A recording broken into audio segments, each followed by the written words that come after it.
From the earliest civilizations, plants and animals have been portrayed as a means of understanding and recording their potential uses, such as their economic and healing properties. From the first illustrated catalogue of medicinal plants, the Materia Medica by Dioscorides, in the 1st century, through to the late 14th century, the illustration of plants and animals changed very little. Woodcuts in instructional manuals and herbals were often repeatedly copied over the centuries, resulting in a loss of definition and accuracy so that they became little more than stylized decoration. With the growing popularity of copperplate engravings, the traditional use of woodcuts declined and the representation of plants and animals became more accurate.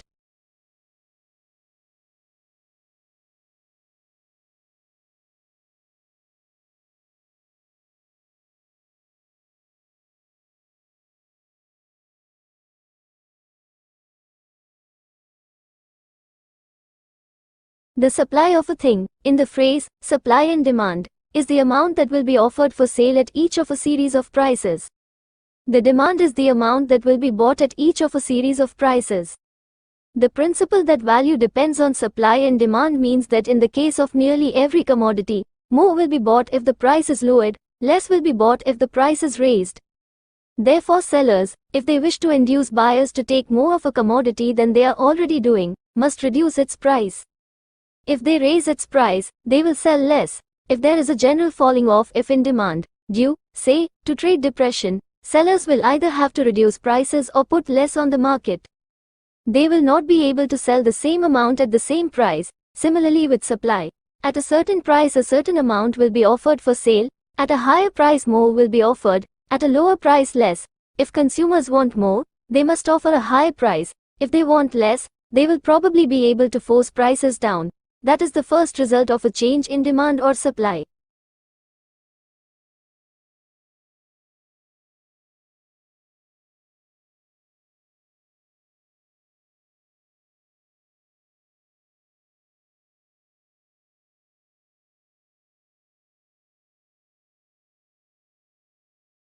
Some children may need to learn to stand up for their own ideas, especially when these do not conform to those of the rest of the group. But children also need to learn discretion, so that they can judge when it is appropriate to be divergent and original, and when it is appropriate to conform.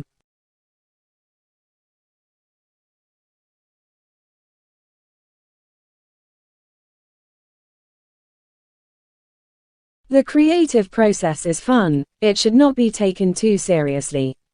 Creativity may seem like a fun, self-indulgent activity to counteract the more serious work of the classroom.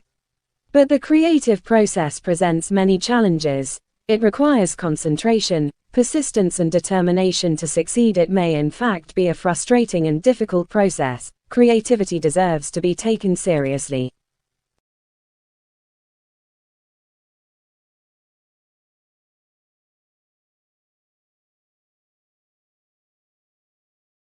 Adults, therefore, can act as supporters and coaches, facilitators and models of creativity for children.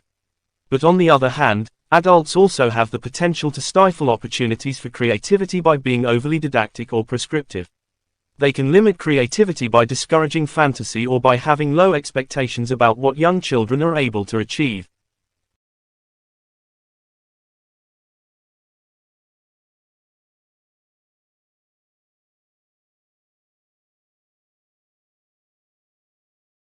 Children do benefit from free play and unstructured arts activities.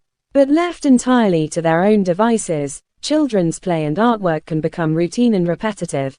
Children need stimulation and creative problems to solve. Adults can help children to develop their creative skills through play.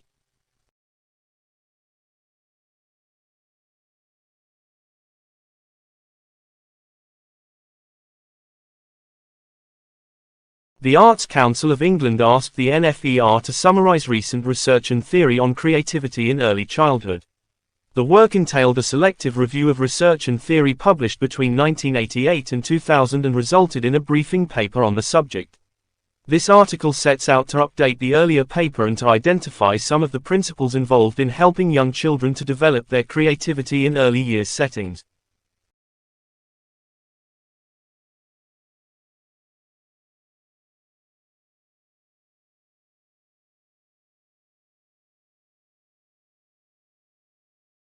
Teaching and learning has the opportunity to explore more deeply into a subject which enables children to be more inquisitive through questioning and personal inquiry from the theme. This is a new journey for the school and we are truly still at the start of it. Nevertheless, there is a sense of freedom to explore creativity within the classroom.